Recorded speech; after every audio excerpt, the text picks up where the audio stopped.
Most people invest in their business by keeping money in their business bank account and just spending. That's not investing in your business. That's being lazy. That's being irresponsible. That's not being a good steward over the resources that your business is generating. I want to learn about Ryan Lee's wealth framework and how you help people actually become financially free in 10 years or less. If you don't do life insurance as part of this, you'll never be wealthy. I don't care if you have more money in your bank account. I don't care what your rate of return is. You will never build wealth. I do not know of a better marriage of whole life cash value insurance and simple turnkey real estate. I don't know of a better marriage. Your dollars are getting devalued by 8% per year. But guess what's happening when I own real estate? Oh, guess what? Everyone comes into my world and they're like, hey, I'll buy a couple of these, but when do I get to upgrade? When do I get to go fast? When do I get to buy commercial real estate? When you're buying real estate, there's 3 things that you have to ensure if you want it to always, and I'm gonna underline that, always be successful. How does Ryan talk about the difference between whole life insurance that's properly designed and used versus other like accounts? If there's a shortcut, I don't know it. Yeah. I really don't. Yeah. You know, financial freedom in 10 years or less is the shortcut. I also know a ton of people that did real estate and they seem to got the short end of the stick. What are the potential pitfalls to avoid, and what are some of the things to be careful of? That's where the game of investing starts, is start with yourself. Would you agree with that?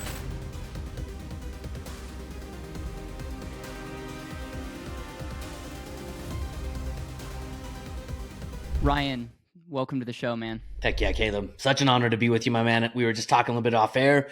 It's amazing what you have built, what you have accomplished, how you've rallied the alternative finance space, if we want to call it that. And dude, it's definitely a tribute to who you are. Love being here, my man. This is the fun thing about collaboration is where 1 + 1 = more than 2. And I feel like our relationship is that in spades. Here's an example. I am learning about this whole life insurance thing. You were one of the people that I watched all your videos, and I just loved how you explained life insurance. I loved how you talked about life insurance and real estate. And I still to this day have some of my real estate talking points and frameworks because of you, which is just so cool, because it's like cool to see how it all compounds.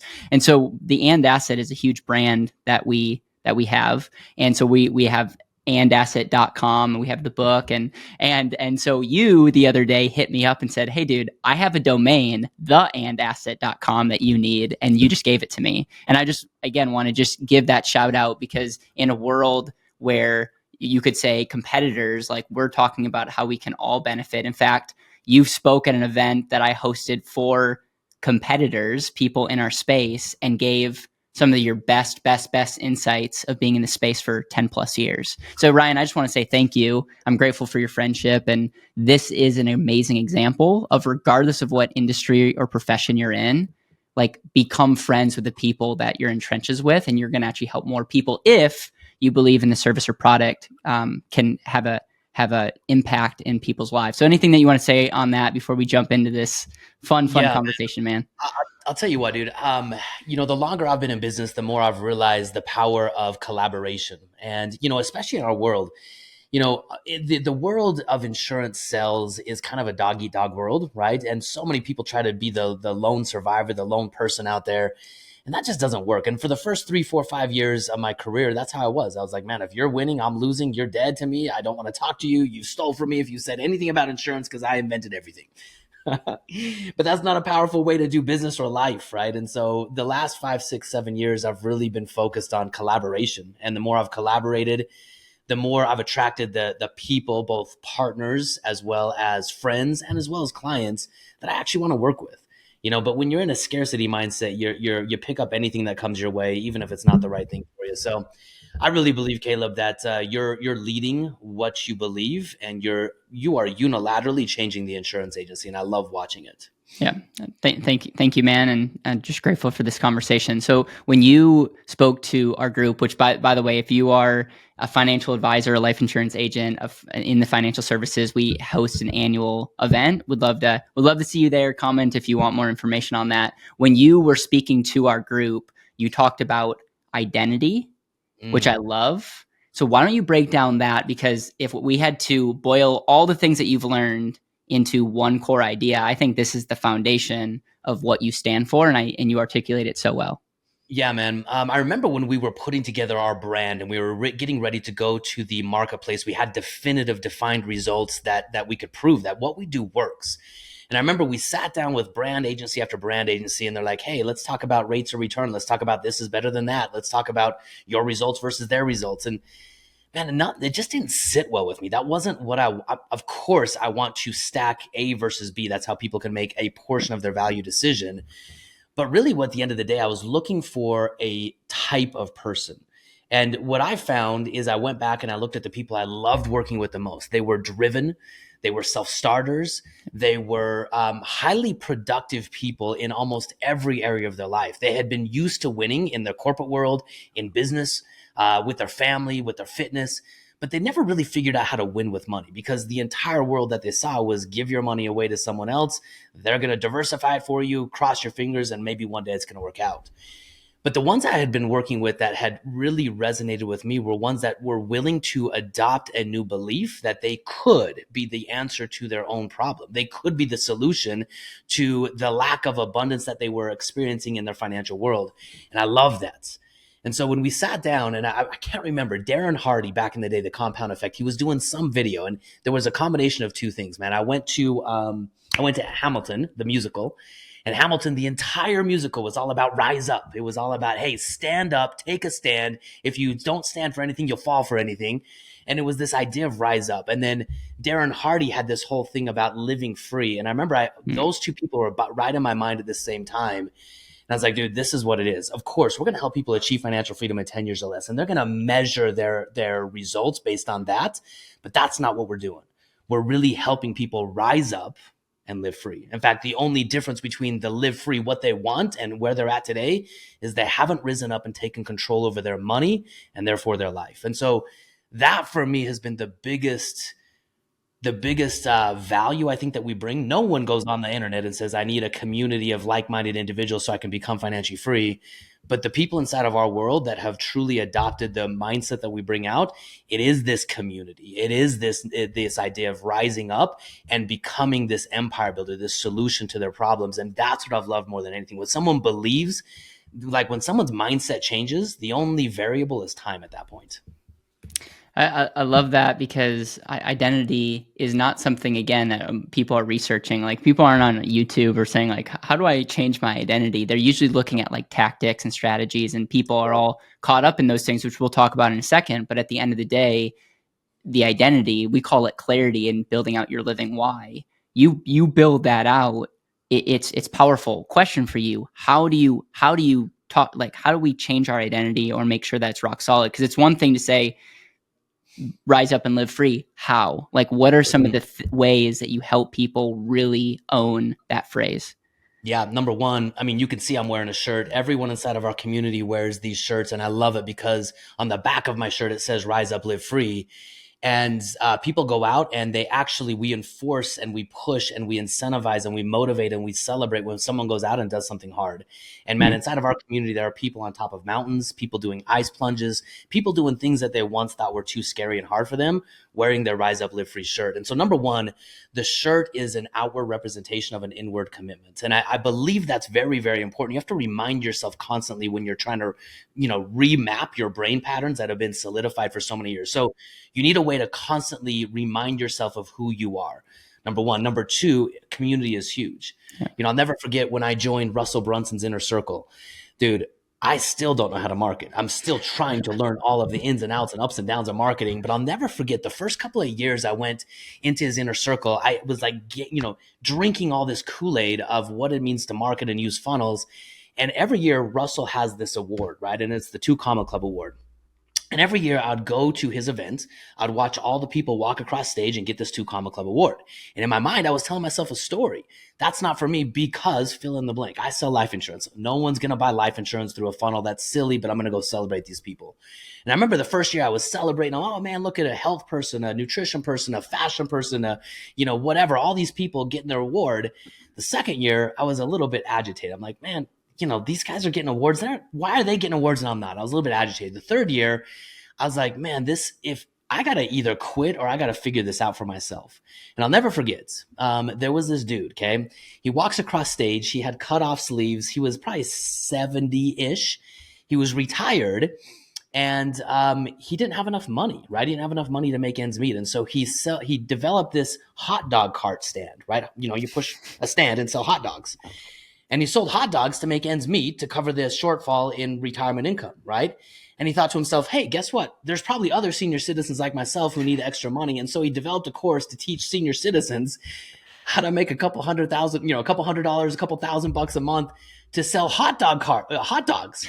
He sold the hot dog cart stand, and that dude made $1 million. And I remember when that guy walked across the stage, my belief finally switched. I'm like, Ryan, if that guy could do it, you can do it. Yeah. And once my belief changed, everything changed. And so community's number two, and then number three, I'm a huge proponent of having a major definite aim that you recite yourself over and over. And that's one of the things we teach inside of our community, getting people clear on what they want and why they want it, mentally and emotionally clear, and then establishing a set of criteria around their future self, who they have to become. And the more we lean into that and envision ourselves in the future in this ideal state, the more we realize what we're capable of and who we have to become. And the more you can see you in the future in this ideal state, then it's just like I said, once your mind changes, the only variable is time. And so those are the three things that we do to help people improve their identity as it relates to money. I love it, man. We could probably spend our whole time just talking about this, because again, I'm fascinated with this whole concept of clarity and whole concept of living why and identity and all, and it is the most important thing. Hence why the Bible usually talks about identity. At the end of the day, it's how your belief system and how you view yourself in light of everything. And so some of the greatest faith and religion have used this, and yet a lot of times in corporate America, we're like, just use this tactic and strategy, and we're not helping the mindset shift. And Totally. without the mindset shift, it's like you could even be winning when it comes to cash flow, but not winning because you're not living free. Dude, I love that. And man, think about just bringing the biblical sense. Like, think about the word that comes after I am in the Bible. All of the ways that Jesus Christ describes himself. I am the light. I am the way. I mean, when you start thinking about yourself in those type of terms, dude, come on now. Yeah, I love it. That way, by the way, that was not even the script. This has been preempted. It's good stuff. Hey, I wanted to interrupt real quick and invite you to an in-person and asset mastermind that we are hosting for the financial professional. This is for the person that literally helps clients use these strategies. And if that's you and you want to meet me and so many amazing other people in person, we're going to be hosting an event June 27th and 28th in Denver, Colorado. It's my third time hosting this, and the whole purpose is to connect you with amazing people, connect you with amazing ideas, connect you with amazing strategies that can elevate your business. Garrett Gunnarson's going to be present, Tom Wall, we have Wealth Nation, Denzel Rodriguez, Chris Kirkpatrick, Ryan Lee, Todd Langford from Truth Concepts, David Anderson from Lifetime Income Process, and so many more people. It's going to be an incredible room. And if you, again, are in this profession, in this space, you won't want to miss. Go to andasset.com to check out more information, and hope to see you in June. Okay, let's talk about wealth framework, so people own their identity. For us, then now we talk about, we got to reverse engineer how cash flow is created, and just understand that cash flow follows value creation, and then money only does two things. It can be controlled or it can be consumed. And controlled is a verb for hopefully investing in other things, and then consumption is obviously your money's gone forever, and so we can look at things like your taxes and maybe debt service or spending and figure out, are you spending money on what you value? So that's like my 90-second version of get really clear. Let's reverse engineer how money's created, because if you don't create anything, there's nothing to talk about. And then understand that there's really two fundamental things that your dollar can do after, and let's optimize both. When you're talking on a whiteboard or trying to give someone a framework, I know you talk about 10 years or less. That's always been really interesting to me, and how you help people become financially free in that. But what I love about you is you have frameworks of how you think. And so feel free to jam, feel free to share your computer if you want. I want to learn about Ryan Lee's wealth framework and how you help people actually become financially free in 10 years or less. Dang, dude, I love that. Well, first and foremost, I think you hit the nail on the head. The first step in financial freedom is production. And I think so many people fail to look at that. The best investment that anyone has is increasing their mindsets, their skill sets, and their network, and figuring out how to go create more value in the world. I have this belief, dude. I mean, I don't know if I think we live in the same world, but if we turn on the news right now, the world's crazy. I Yeah. mean, it's crazy out there. It's crazy out here. It's crazy, right? And I look at the world and I think to myself, how sad. Yeah. And the reason I think that is, look, Caleb, you have been given talents. They were given to you for a reason, but they weren't given to you for you. They were given to you so you could turn around and put them in the service of other people. And ultimately, the reason there are so many problems stacking up in the world today is the talents that are given to individuals are asleep. They're not there. They're dormant. They're being taken away, just like the parable of the talents. And we're seeing all of these massive problems compounding and getting bigger and bigger because so many people refuse to acknowledge that they've been given a talent to solve the problems in this world. So that's number one. Wake up. And when you do find your talent and use your talent in the service of other people, whether it's grandiose or one-on-one, or meet what you might deem menial, you are using your talent, and your talent will be blessed and your talents will expand. And that's where it starts, right? It starts with production. Dollars follow value. Exchange truly creates wealth. Like when you and I exchange freely without coercion, we both walk away from that exchange wealthier, and profit in my bank account is validation that I'm on the right path. So that's where the game of investing starts, is start with yourself. Would you agree with that? Yeah. 100%. Yep. Now, the biggest thing that I've noticed, and dude, I've worked with, people just like myself when I started out, not having a whole lot of dollars to scratch together. And I've worked with people that have literally millions of dollars. And I'll never forget one of the first times I sat down and worked with a big time business owner. He'd made millions of dollars. And I thought, oh, dude, this is going to be so easy. I'm going to sit down with this dude. I'm going to take all the millions of dollars that are, I'm sure, in these different places. And I'm going to tell him to put them over here instead. And bada bing, bada boom, he's going to be free. And I remember sitting down with him. I'm like, all right, let's invest. What are your goals? What income do you want? All the things. And I'm like, okay, what are you working with? And he's like, I've got a nice car. My house, it's mostly paid for. That's it. I mean, he didn't have anything. And I think most people skip. They go right from I can make money to I need to what they think invest, but they forget how to keep their money. Yep. Yep. And so that's middle point number two. I think if someone can get the game figured out of just making and keeping money, 80% of the dilemma of financial freedom is solved just with that. Yeah. Sometimes 100%. If you could just make and keep your money, if you can make enough and keep enough, boom, you're set right there. Yeah. And by the way, this is one of the reasons I have problems with like the typical way of financial planning, because all they really care about is what money you're investing. And like, let's talk about investing, or even like there's, movements out there that are saying put your money in index funds, and like, great, the math works, but they're not necessarily talking about maximizing you being your greatest asset as the producer and ways to better keep your money. And so they're like trying to like play a game with your 4 or 5% of, take home. Whereas like, if you really optimize 1 and 2, create and keep, like you could be on a whole different planet. And we're not even talking about investing yet. And so I love that keep is number 2, and that you really park there, because majority of people just want to talk about investing and they don't really want to own the fact of, are you providing enough value, and are you really optimizing the save and keep part? Yeah, man. And that's the thing that's 100% in your control. I mean, think about that. Yeah. You control how much money you keep, you and you alone. You dictate that. And when Beth and I got committed, Beth's my wife, when we got committed to financial freedom, and I love that you talk about value. Man, we live in such a consumer driven culture that it was crazy. We sat down and we actually started analyzing where our money had gone. 5 years out of college, we, just like most people, had nothing to show for our 5 years worth of efforts, right? And I remember we sat down and we started looking at where all our money had gone, and we lived in a really nice house on a golf course. Caleb, guess what? I've never golfed in my entire life. I mean, why did I live on? I don't know.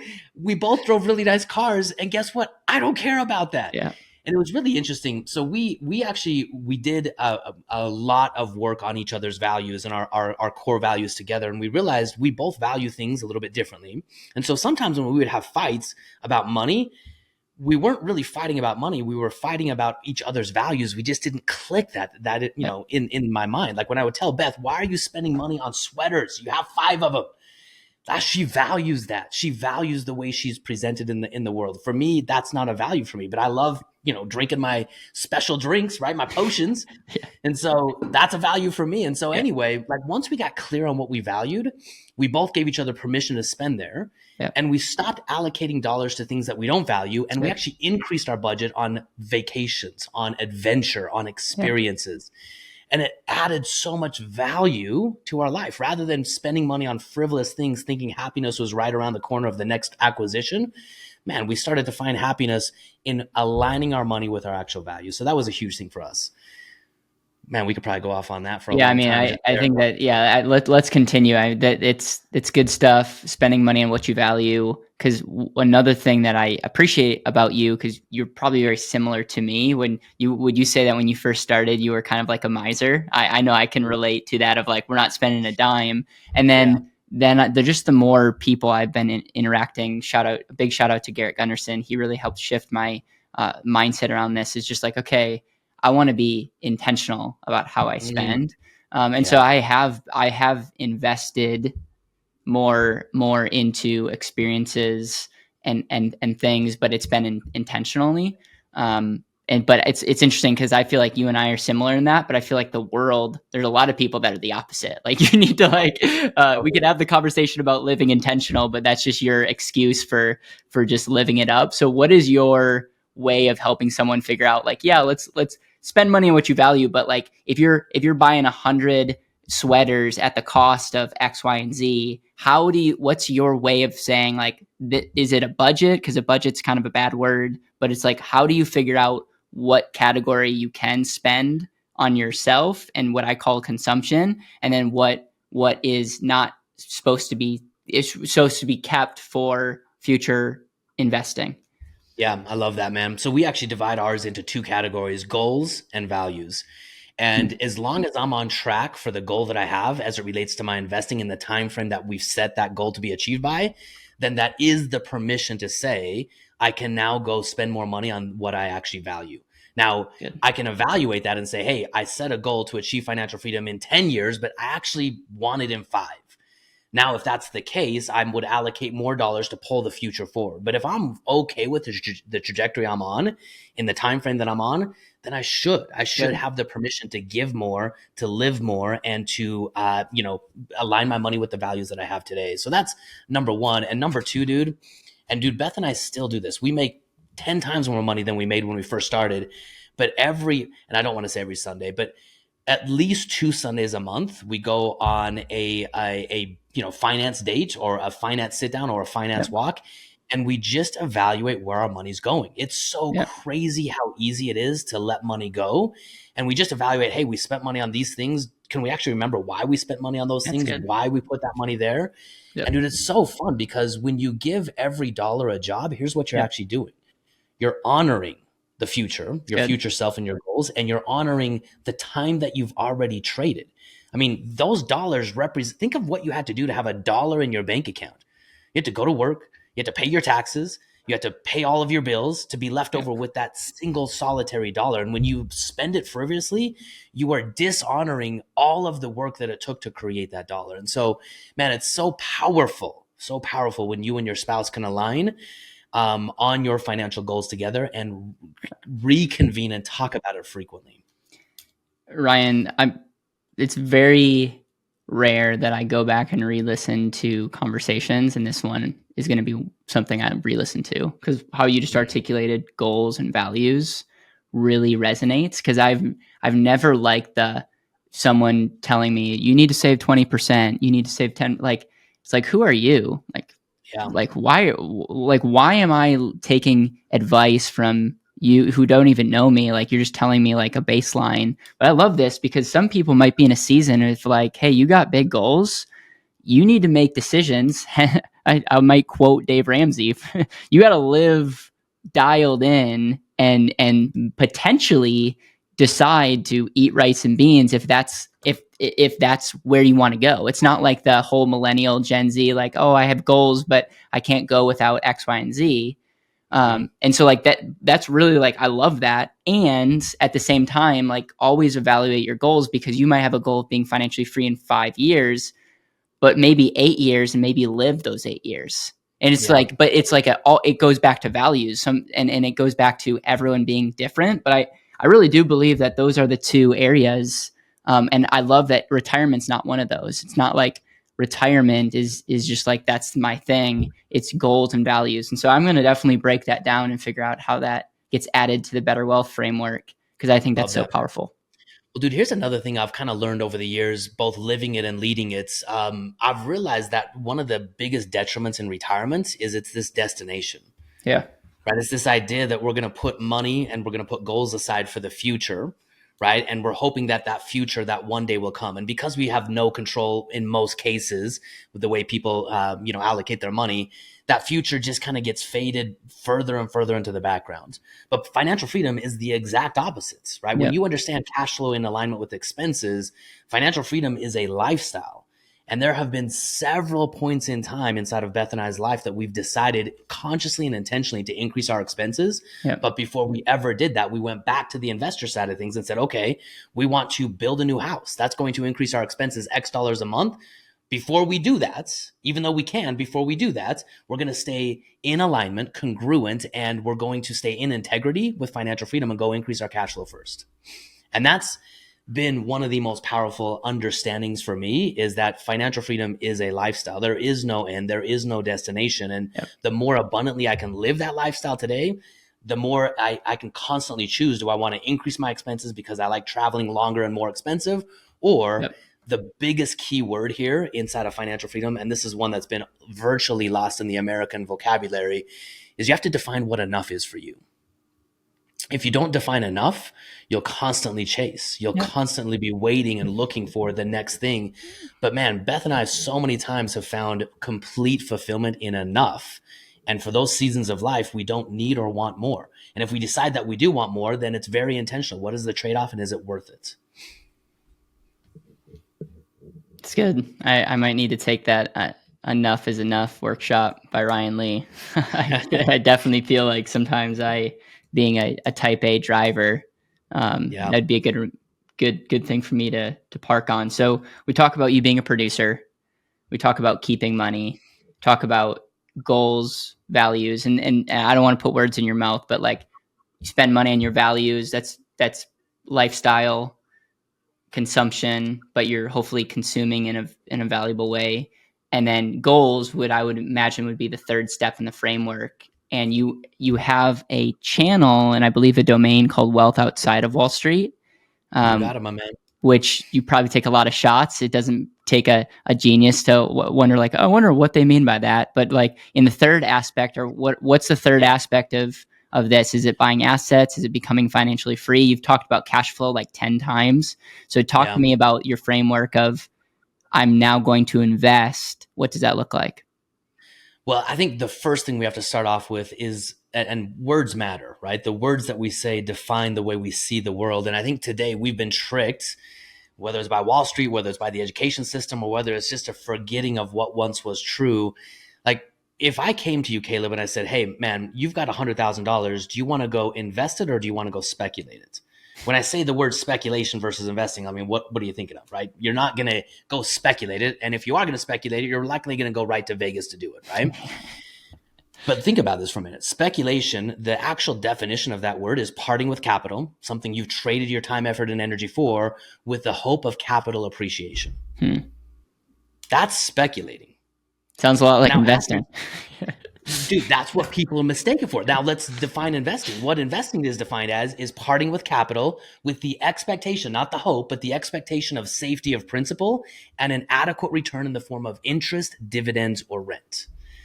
Now, my friends, as you're listening to this, review the last 10, 15, 20 quote unquote investment decisions that you've made.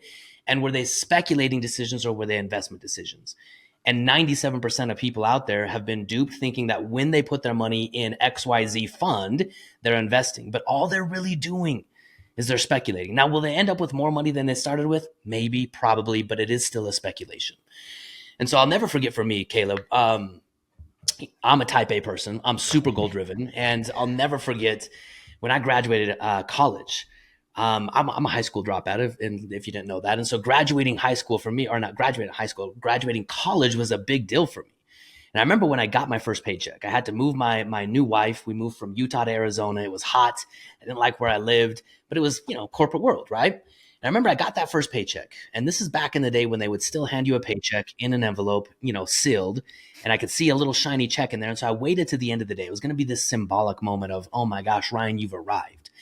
And I remember I went to the Bank of America and I opened up the check and I took it out triumphantly, right?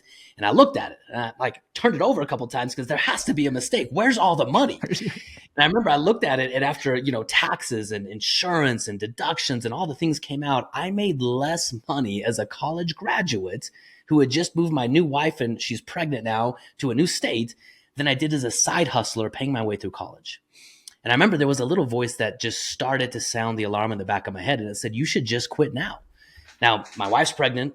She's super sick. Our baby was born with some heart defects. We knew about it from the very beginning. And so I had this mantle of responsibility on my shoulders. And I knew I couldn't be a crazy, just quit and go figure it out. And so I decided right then and there, I'm going to climb the corporate ladder as fast and as hard as I can. And over the next 4 or 5 years, man, I went from making, $30,000 to over $150,000. And in the beginning, it was exciting, right? In the beginning, I thought, oh my gosh, I'm traveling. I'm, getting recognized. I'm getting bonuses. But every bonus, every advancement that I took, it came with a trade-off. And I didn't really understand it in the moment. But over those next 4 or 5 years, I traded more of my peace, my sanity, my health, my spirituality, and my relationship with my family. I found myself living in a different state twice in my corporate career than my family because I traveled so much. I mean, imagine that. I would be home on the weekends, but I was never really present. And I remember thinking to myself, I just got to do this. I'm going to work hard, save hard, and my goal was retire in my 50s. And in the beginning, I thought it was working. I was stacking cash in my 401k, maxing out my contributions, opening up a brokerage account, following Jim Cramer's advice, doing all the things I thought I needed to do. And I remember I got over $100,000. I had no idea what that meant, but I had over $100,000 net worth. And I'm like, dude, I'm killing it, crushing it. 2008, dropped like a rock. And man, at that moment, I woke up. At that moment, I realized I had zero control over what I was doing. Zero. I had no idea how I got to where I was, and everyone who I was modeling my life and my financial plan after, they were losing everything, and they were 10, 20, 30 years ahead of me. And I realized I'm doing the same thing these dudes are doing, but I'm expecting a different outcome. Yeah. And this opened me up to starting to look into the world of alternative finance. And I'll never forget when I picked up the book, Creating Wealth by Robert Allen. That book was a light specifically for me. And in that book, the title of his book, guess what it said? Retire in 10 years or less. So I read that book, and he outlined a very simple model for investing. Buy 2 single-family homes a year, rinse and repeat for 10 years. And I thought to myself, as a goal-oriented person who had just lost everything in the market, I thought to myself, I could do that. That doesn't seem too outlandish, and I can do anything for 10 years. Yep. And so that's the path I started on. And that's what's morphed into what we model today. And so our framework today is built on that strategy. And really what it is we help people understand that their best investment is their ability to make money. It's not what they make, it's what they keep. And then, my friend, as we look at investing, we're going to part with capital with the expectation of safety of principal and an adequate return in the form of interest, dividends, or rent. And we're going to use those interest, dividends, or rent as kind of a compound cash flow snowball. I'm going to put money into the equation. My properties are going to start adding money to the equation. And every rotation of this that it turns, it goes faster and faster and faster. And that really is as simple as not simple as it is. That's really what we encourage people to do. I believe everyone should own between 15 to 25 single family homes if they're willing to rise up, take control over their money, their future, and their wealth, become an investor, not a speculator, and do something that isn't hard, but it's definitely outside of the norm. It's good. It's good. Question for you.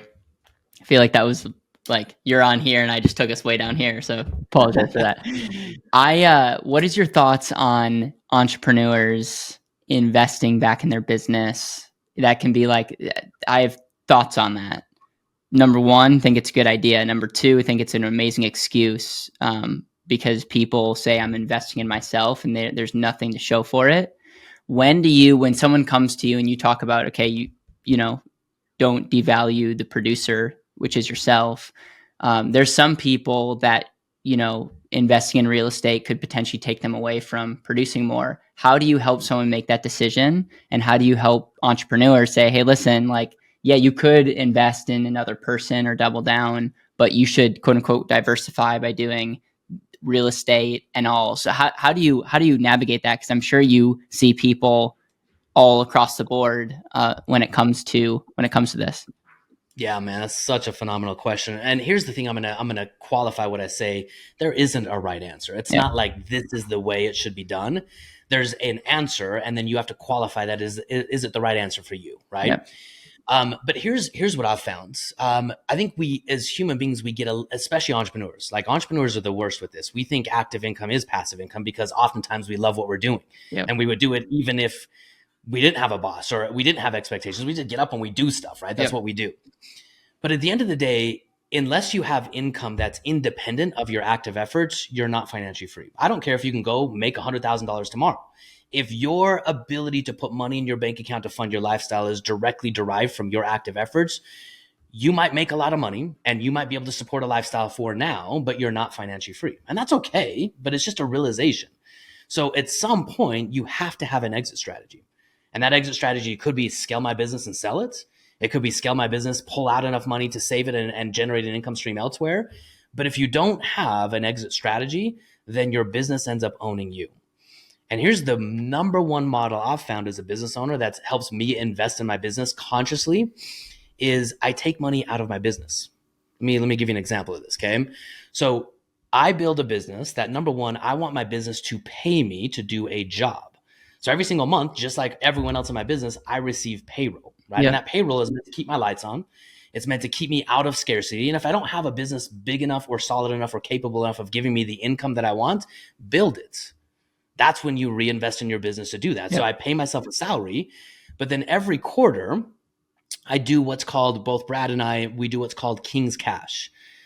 And anything above our reserves, we have an adequate minimum amount that we keep in our bank accounts at all times to ensure that we are always capable to course correct and pivot. Yep. But above those reserves, we kick it out as profits. Now, at that point, once it's out of the business and it's in my account, guess what? If I choose to put it back in the business, guess what it feels like? An investment. Yep. I'm taking money out of my personal pocket, putting back in the business. And anyone that invests money, what's the number one question you ask when you invest money in anything?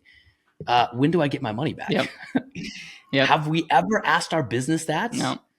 No. Most people invest in their business by keeping money in their business bank account and just spending it. Yep. That's not investing in your business. That's being lazy. That's being irresponsible. That's not being a good steward over the resources that your business has generated.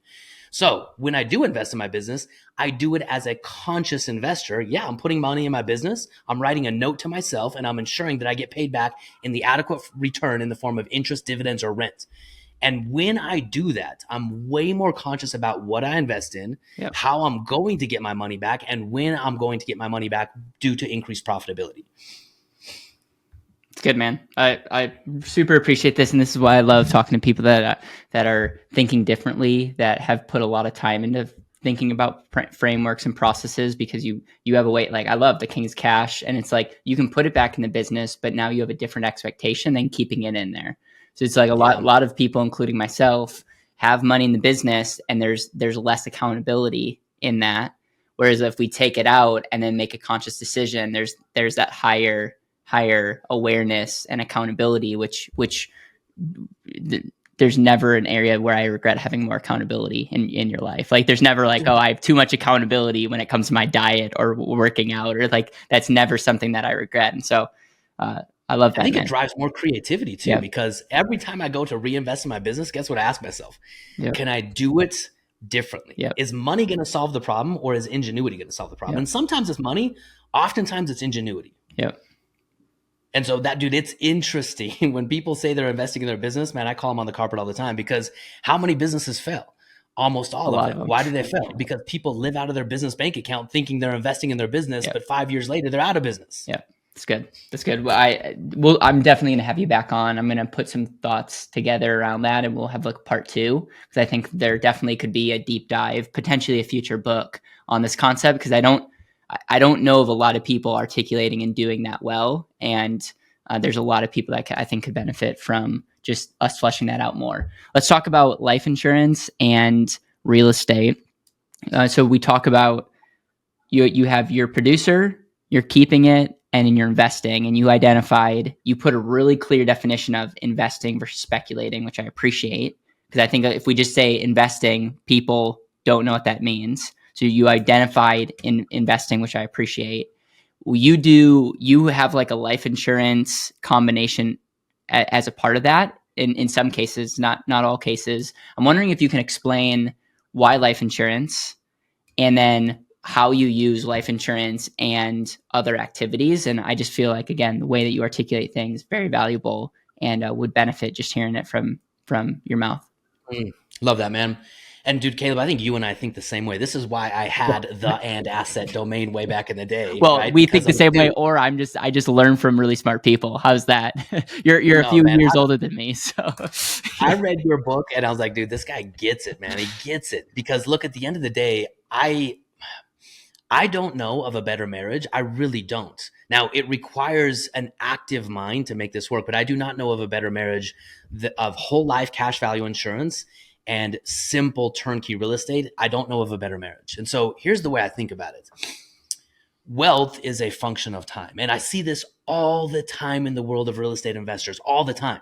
Just like we just talked about with business owners, they just keep rolling cash, thinking it's going to work. And before they know it, they don't have anything to show for it. All of their equity, all of their profits have been rolled into the next deal. And when interest rates change, when some little variable changes, things fall apart and collapse.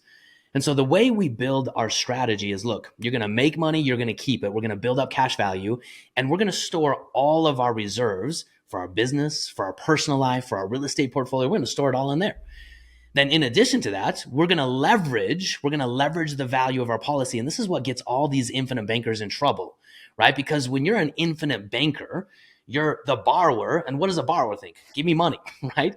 But you're also the bank. No one wants to be the bank because the bank says, give me my money back, right? But you're both the same person with the same account, the bank and the borrower. And so the way we do this is we leverage our vault, leverage our policy to buy in a real estate, a property. But in the world of investing, we're not profitable until we get all of our money back. Mm-hmm. So we take the profits, we recover that line of credit, right? Pay that line of credit off. And that might take you months. Hey, welcome to the world of financial freedom. Like, nothing is fast. It's not overnight. There is no such thing as get rich quick. So that might take you months or years. But the second time you do it, right, your policy is paid off. You then take a policy loan, you buy another asset. The first asset's generating a profit. The second asset's generating a profit. What happens? Well, that process goes twice as fast, then 3 times as fast, then 4. You're building momentum with every step that you take. But here's the cool thing that's happening. You're building wealth. And wealth, remember, is not what you invest. It's not what you make. It's what you keep, right? And so as you're restoring all of the profits inside of your policy and paying that thing off over and over and over again, you're building up a big old bank of cash and a big old bank of assets.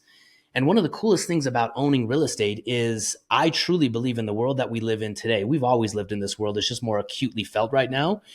We live in an inflationary world. And when Robert Kiyosaki says savers are losers, that's legit, man. You can see it right now.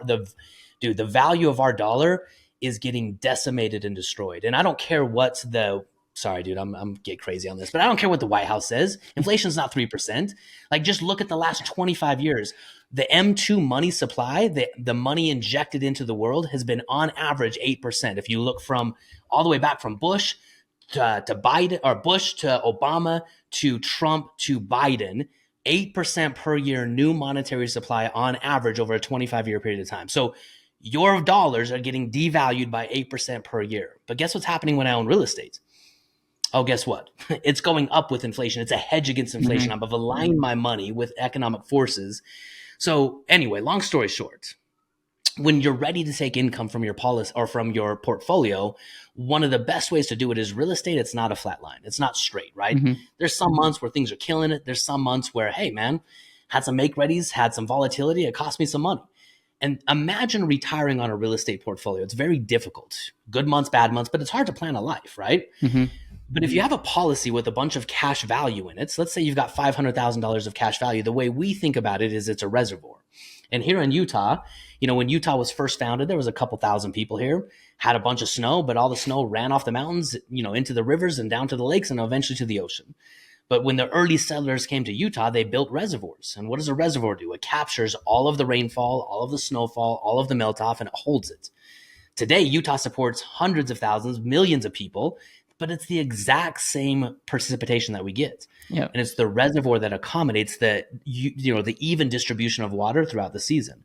Your policy does the same thing. So if this year I have a bunch of value in my portfolio, I have a bunch of equity in my portfolio, but interest rates are crazy high and I don't want to do a cash out refi, I just take the income from my policy.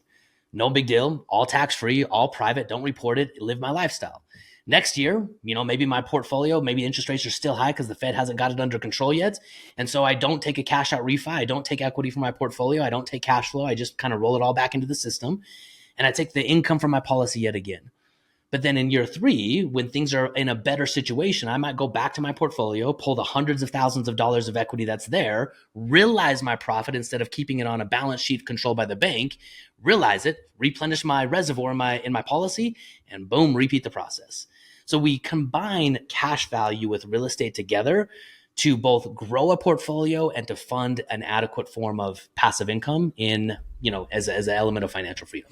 One thing that you said probably on a video 4 or 5 years ago, you liked real estate because of potential appreciation, cash flow, the tax benefits, and then there's one other one, leverage.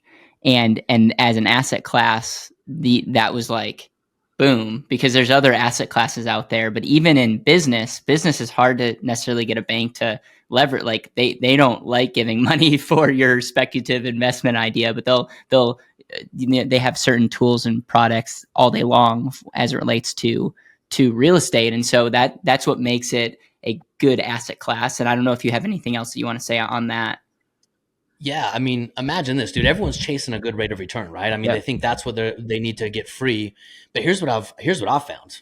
I mean, if you buy a good property, here's the way I think about it. There's so many different ways to think about real estate. I'm trying to solve a problem that is always in demand. Mm-hmm. And if you think about Maslow hierarchy of needs, what does everyone need at the base of that pyramid? Well, they need a place to live. Yeah. So if I can find single family homes in a good neighborhood, already inherently I have an element of expertise. I know what a good neighborhood looks like, right? Everyone does. Mm-hmm. If I can buy that house and just sit on it, here's what happens. If I let's say the house is $100,000 and I'm going to come out of pocket and I'm going to buy that house for $100,000. If it appreciates this year by 5%, which on average, the compound annual growth rate of real estate for the last 50 years has been 5%, some areas higher, some areas lower. Mm-hmm. But if it appreciates by 5%, what happened? I earned a 5% return. And that's where most people will point at real estate and say, hey, it's no big, that's not going to help you. But if all I did was put a 20% down payment on that property, it still appreciates by 5%. So 100,000 to 105, my rate of return just jumped to 27. Right? So leverage is the real force multiplier inside of investing in real estate. And here's the other crazy thing. You have a guaranteed return in real estate. Because most people don't know that. But the guaranteed return is every single month, someone's paying the mortgage. And what is that doing? That's amortizing the debt. Yeah. And that's forcing a rate of return it's guaranteed. Yeah. So you have a guaranteed element in real estate. You have upside appreciation in real estate. You're aligned with inflation. Now, This sucks, but inflation isn't working against you like it is for most people. It's working for you. Yeah. You're getting wealthy because you bought a house and sat on it. Yep. Let me play devil's advocate with you on this. So we talk about guarantee. Yeah, it's guaranteed as long as you have a renter.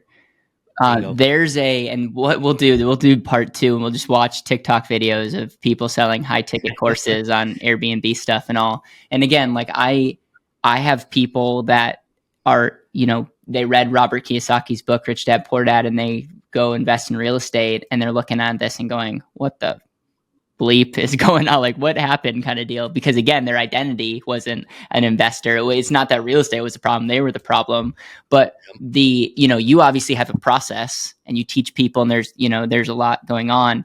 But do you like real estate also? It's like, what are the potential pitfalls to avoid? And what are some of the things to be careful of? Because it's all great when things are going well. Leverage itself is an amplifier, but it can work against you if it just enhances and amplifies your decision. And if you're playing a guitar and you're horrible at playing the guitar and you put an amplifier into that, you're going to get exposed more. So It gets nasty. yeah. Fast. So what are your thoughts on that? Because it's like, again, Yep. I'm agreeing with you, but I also like, there's so many people that are like selling courses. It's like anyone helpful on TikTok, of course, they're going to sell a course on the back end. And so there's like this like negative energy sometimes that comes with like that do real estate. And it's like, okay, but I also know a ton of people that did real estate and they seem to got the short end of the stick. Cool. I'm going to give you 2 frameworks on that. Okay. So number 1, when you're buying real estate, there's 3 things that you have to ensure if you want it to always, and I'm going to underline that, always be successful. Okay. So number 1, you have to buy an real asset that has real value and is demanded over the long run. Right now, there is a major issue. Now, I don't know if anyone could have foresaw this, but there's a major issue in commercial real estate. Yeah. There are cities right now with a 50% vacancy rate in commercial real estate. Yeah. I was reading an article the other day that 300 banks are getting downgraded because of the commercial real estate balance that they have on their books. This is going to be a domino that's going to tip. So what's the difference between commercial real estate and losing your lunch and another type of real estate? Well, it is a real asset. It does have real value, but as we can see right now, it's not always really in demand. Yep. Right? The demand for that is not always constant. And so for me, it is the boringest thing in the entire world, dude. It is so boring. Everyone comes into my world and they're like, hey, I'll buy a couple of these, but when do I get to upgrade? When do I get to go fast? When do I get to buy commercial real estate? You need to buy 20 single family homes, period. That's it. Real asset, real value, always in demand. Real asset, real value, always in demand. Everyone, Maslow hierarchy of needs, everyone needs a place to live. Yep. So that solves the type of real estate we're buying. And dude, it is the most boring real estate ever, but it's hiding in plain sight. It's in the most demand. It has the most appreciation. It's the easiest to develop expertise for. And my friends, it's the easiest to turn key, which is key inside of real estate. Yeah. Financial freedom is measured with cash flow, but it's experienced with time. Yeah. If you don't have both of those things together, you're not free. So now let's talk about the failure side of things. What if you could go into the game, like Caleb, what if you went into any game and you knew the exact ways you could fail? I love it. That's speaking my language. It's going to give you Yeah. a way higher probability Yes. of winning. Like Yes. the way you win is know how you're I want to know fail, all right? the So go into it. negatives. I want to know all the negatives. Anything. It's just part of my personality, but I'm more optimistic because I'm realistic. You know. What if in real estate there were only 2 ways you could fail? And what if you knew about them before you went into it? And I'm going to give you way number 1. Way number 1 is what you already kind of mentioned. You're going to get knocked out of the game. And dude, this almost happened to me. And this is what destroys most real estate investors. They over leverage. They forget rule number 2, make and keep money. They don't have reserves. Dude, the permission slip for you to be a real estate investor and to use leverage is massive amounts of liquidity. You need to deal with all of the uncertainty that is going to come up. COVID, like that was a red herring. That was a black swan event, but not really. That particular one was, but there's been black swan events all through the history of time, and it affects people who over leverage. Yep. So what that means is the only way you're going to fail, reason number 1, is you get knocked out of the game. The leverage comes due and you can't pay the bill. So number 1, you have to have massive, massive, massive liquidity. And that is your permission slip to invest with leverage. So for me, dude, I keep years of liquidity. Like right now, if all of my properties went vacant, if I had make readies on all of them, I could fund my portfolio for 3 years straight without any money coming in and money going out the door. So that right there, that's another reason to use high cash value life insurance. And just, I want to point this out and agree to disagree with me, but like you're more like Dave Ramsey than we might want to admit. Is like, and I realize myself, it's like I'm like picking apart some of his stuff, but it's like I've actually never purchased something using leverage, including my primary residence, with something I couldn't of pay. You know how crazy conservative that is, but it's like that's why we get along so well, because it's like you literally just said you're doing all these things, but you have 3 years of, some people call it emergency funds. Like that's crazy, but it allows you to use leverage as a tool and not like be all in on leverage, where I think that's the big mistake people make, is they're like, the moment they can use leverage, they're doing it. And it's because their worksheet says this is going to happen, but they have nothing stopping them, and they have so much anxiety because if something happens, or if the Fed changes something, or if a politician changes it, like, they're done. And like, what a horrible way to live your life. Yeah, man. Dude, I read a book. I think it was Psychology of Money or something like that. Great. It was so good. Return on zero. I love the So, concept of the savings account. Yeah, continue. do you remember in that book when he did the case study on Warren Buffett? Yes. So in that book, he lines up that Warren Buffett's been investing since like the age of 15. And at the age of like 85, so almost a century he'd been investing, but 97 or 90, I can't remember the exact numbers, but like the vast majority of his wealth was created in the last 10 years of his life. Why? Well, it's the function of time. Yep. Right? Wealth is never, there is no, like, unless it's a massive anomaly where everything coincides all at the same time, wealth is a function of time. And the only way you experience time is if you can stay in the game. Yep. Right? So don't get knocked out of the game. And by default, you're going to be wealthy. That's Yep. really the way I look at it. Love it. Is my permission slip to be wealthy is liquidity. Yep. Love it. I love it. And I have a follow-up question, but like, I want to go to number 2 because have massive liquidity. 2. Okay, so dude, and this is the hardest one for and this is why I love, and I'm going to brag for a minute, I love what we've created. Number 2, you quit. If wealth is a function of time and if financial freedom is what you like, anything you want, anything that is of value, it's not free. Yeah. Freedom is not given, freedom is earned. Yeah. And my friends, there's this whole concept that the archetype of the hero's journey. And in order for you to become the hero, in order for you to become and adopt this new identity, you have to go through the abyss, not once, but multiple times. Yep. And in the abyss, you're going to find out if you were interested in whatever you said you wanted, whatever your call to adventure was, or if you were committed to it. And most people get to the hard parts and like, it's too hard. I heard Bitcoin sounds good. Let's go there. Yep. Bitcoin's not happening fast enough. I hear, whatever, multifamily, or I hear online businesses, and they just jump from thing to thing to thing to thing to thing. So the only 2 ways you're going to fail, Caleb, is number 1, you get knocked out of the game. So liquidity is the key to that. And number 2, you quit. And this is why I believe so much in identity and community. I can't tell you how many times I've had to cry on someone's shoulder saying, I can't do it. It's too hard. I can't manage real estate. I don't want to do it anymore.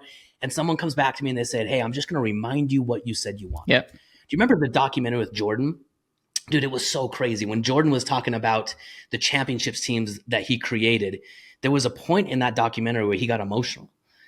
And the reason that he got emotional is he would call out his teammates because he loved them and he reminded them what they said they wanted. They wanted to be champions. And Jordan constantly reminded them what it took to become a champion. It's good. And that's hard. It's hard to be a friend that will hold someone else accountable in the hardest times to say, keep going. So you get knocked out or you quit. Those are the so follow-up question on that. If someone's just getting started, because it would be like, well, it's easy for you to say, Caleb. It's easy for you to say, Ryan. Someone's just getting started. They're super, super pumped. They don't have anything saved. Do you have like a build up an emergency reserve before you start real estate? How do you get started? Because it's like, what I find is usually people at our level, and I say this, if you're listening to this, I'm using quotations because Ryan and I are not like above anybody, but like we've been around a couple of years and it's like we definitely like saving. But like I find that the people that are like not here, they will like they want to get there quick and they're willing to cut a corner. And it's really frustrating for them to hear like, oh, you're telling me I need to build an emergency fund before I do X, Y, and Z. Wondering if you have a way of helping those people or a framework, because my framework is build your reserve. And then the overflow of that is opportunity fund, which I, borrowed from Kim Butler, and that concept of emergency opportunity. But like building the emergency may or may not be fun, but I find that it's like the ultimate insurance policy to show up powerfully. Not sure if you have different ways of thinking, but I'm just curious. Dude, I just if there's a shortcut, I don't know it. Yeah. I really don't. Financial freedom in 10 years or less is the shortcut. What I've found more than anything, and it kind of goes back to how we started this concept, what got me going is being a better producer. Yeah. I agree. Like if I didn't have enough money to invest, and people think real estate's going to solve their problem. It's not going to solve their problem. Like you have to become an investor to manage it, but real estate is not going to put money in your pocket overnight. It's not going to make you, it's a 10-year game, dude. So if you're slow on getting going, the fastest way to get going, increase your income and decrease your expenses. Go on. Sorry. Go on. Yeah, that's what it is. Create a bigger margin between income and expenses. Therefore, you have more resources to get going. I this is really, really fresh for me because I'm doing more writing on a future book project that I'm working on. And we talked about, Dude, yes. yeah, let's go. Yeah. And it's this concept of, okay, invest in active income versus an investment. So if you had $10,000 and you put it in a fund that earned 8%, it's $800 at the end of the year. It's 8%. If you figure out your hourly rate and increase your hourly rate by only $5, okay, this can be doable, especially if you're looking at, you have that same $10,000. It's like, I'm going to take the same $10,000 and figure out how I'm going to provide $5 more an hour more valuable. Lots of different ways that we could go into that. If you work an average of 2,000 hours, that's over 100% return. Now, the only reason you will get to a point, and I write this, is I wouldn't put $100,000 to make that's a 6% rate of return. So it's like there's a give and go, but usually if you find yourself in a place, usually it's maybe less about the real estate and get the mirror out and say, okay, and I say that out of love because I find so many people, especially in the finance community, they're like, Roth IRA, like, what should I do with my $2,000? Should I put it in a Roth? And I'm like, I again don't want to have this come across bad, but it's like, if we're talking about what you should be doing with $2,000, like we have the wrong conversation. Like, you're asking the wrong question. And again, this interview is going to be long because I just love talking to you so much. But like, thoughts on that? Because I feel like we're there. It's just that gives you permission to go back on yourself, because what you find is when you're really optimizing and maximizing yourself, you have a first world problem of what can I do with my money? Because you get to a place where it doesn't make sense to invest in another mastermind or another person or whatnot. Like, you would actually be better off putting your money in other places, hence where the real estate or other assets come, but where, using leverage, appreciation, cash flow, and I'm always forgetting the last one. Cash flow, appreciation, leverage, tax advantages. And tax advantage. And like, boom, like that's where that asset becomes really, really great, but don't elevate it more than yourself. And we don't, like, you just have to be really self-aware and where you're at, hence the get really clear about your identity, which that's where we started this whole thing. Man, I think it just comes back to that. We have a little manifesto inside of our community, and it has nothing to do with real estate. Yeah. And everyone thinks we're the real estate people. Real estate is the back end, how you grow the wealth that you've created, but it's called the producer revolution. The producer revolution is, look, your best investment is exactly what you doubled down on in the beginning, Caleb. It's you. Yep. It's wake up, exercise your talents. Here's the other thing I find too, man. It's hard to go introspective. And it's the exact same challenge that most people face on the investment side, they face on their income side. Yep. They don't have enough discipline to develop a sense of expertise for long enough that they develop mastery. They dabble. They jump from career to career, from skill set to skill set, and they never develop mastery. Master something. Yeah. When you master something, the ease at which you can earn money goes through the roof. But what does it require? It requires discipline and time. It's not easy and it's not fast. But everyone wants to point at the people who are successful and say they were lucky, they were blessed, they were whatever. They were just disciplined, and everyone is missing the process that led to the outcome. Everyone's pointing at the outcome, but they're missing the process.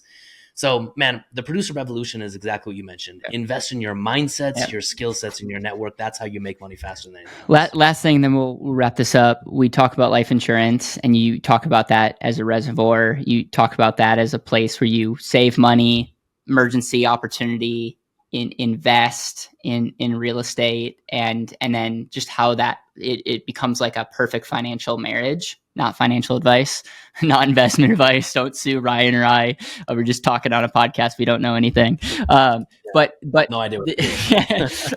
But if I double click that and I say you could do the same thing with the savings account, and in fact, right now as we speak, high yield savings accounts get a good yield. How does Ryan talk about the difference between whole life insurance that's properly designed and used versus other like accounts? Because in the short term, you're actually better off from a liquidity standpoint on a high yield savings account. In about 5 years, you're ahead in the life insurance if we're just looking at the cash and it never looks back. But like, we're devaluing life insurance as an asset if we just look at the IRR. How do you articulate that, and what kind of things do you highlight? Because I can't think of a better asset that literally when I put $1 in, it like gives my dollar 10 jobs, including protecting my family, which creates a foundational asset. And sometimes I'm like, why can't people get this? And it's a reflection of my inability to communicate. But I'm like, if people understood this, Ryan, whether you're an employee, entrepreneur, or investor, you would want this at the center of your life. Totally. Dude, I think it comes down to two things. Number one, it comes down to people's inability to think long term. We've lost that ability as a human culture, right? Our attention, like goldfish are beating us now. Goldfish have longer attention spans than we do, Yeah. right? And I'm a victim of that too, right? I'm constantly, my attention's being diverted all over the place. But anytime someone sits down and thinks 5, 10, 15, 20, 30 years generationally into the future, no one is ever thinking about keeping money in a bank account. No one.